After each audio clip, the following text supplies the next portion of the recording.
konstrueerime kujutist kumerläätse korral.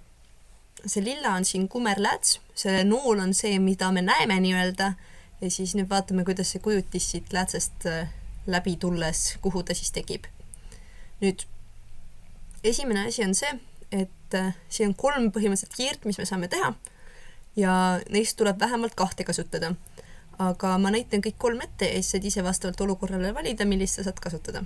Esimene kiir, mis me teeme, on see, et me alustame siit noole tipust ja me lähme kuni selle läätseni siis ja võimalikult sirgelt. Kui on ruuduline paber, siis seal on eriti hea teha või joonlauaga. Mul parasjagu kumbagi ei ole võtta siin arvutiprogrammis, nii et ma teen lihtsalt käsitsi. Võimalik, et mul tuleb ta natuke ebatäpne. Aga kui teha täpselt ja teha korralikult, siis ta tuleb ilus. Nii, ja siit samast see kiir jätkub nüüd niimoodi, et ta läheb läbi selle väga keeruline, läbi selle fookus kauguse siit, selle punkti. Ja päris pikalt saab tõmmata teda. Nüüd järgmine kiir läheb siit noole otsast läbi selle läätse keskpunkti ja läheb siia lõppu. Nii.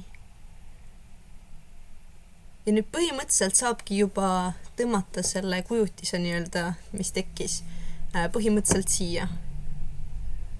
Nüüd, ma ei saa väga täpselt tehtud seda, aga siia ja see noole ots tekib siia tagurpidi ja siis põhimõtteliselt sama kujutis tekib.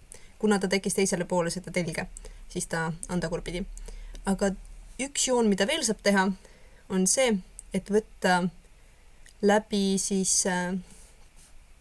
siit noole otsast, sellest fookuskaugusest, sellest punktist siin kuni siiani ja siis siit põhimõtteliselt sirgelt ja ta jõuab samasse punkti. Ehk siis võib kasutada 2 joont, võib kasutada 3 joont. Põhimõtteliselt 2 joonega me leidsime ka selle koha, kuhu see roosa peab minema, kuhu see roosa nool nii-öelda tekitada. Ja see on siis see, kuidas kujutist saab kumerläätse korral konstrueerida.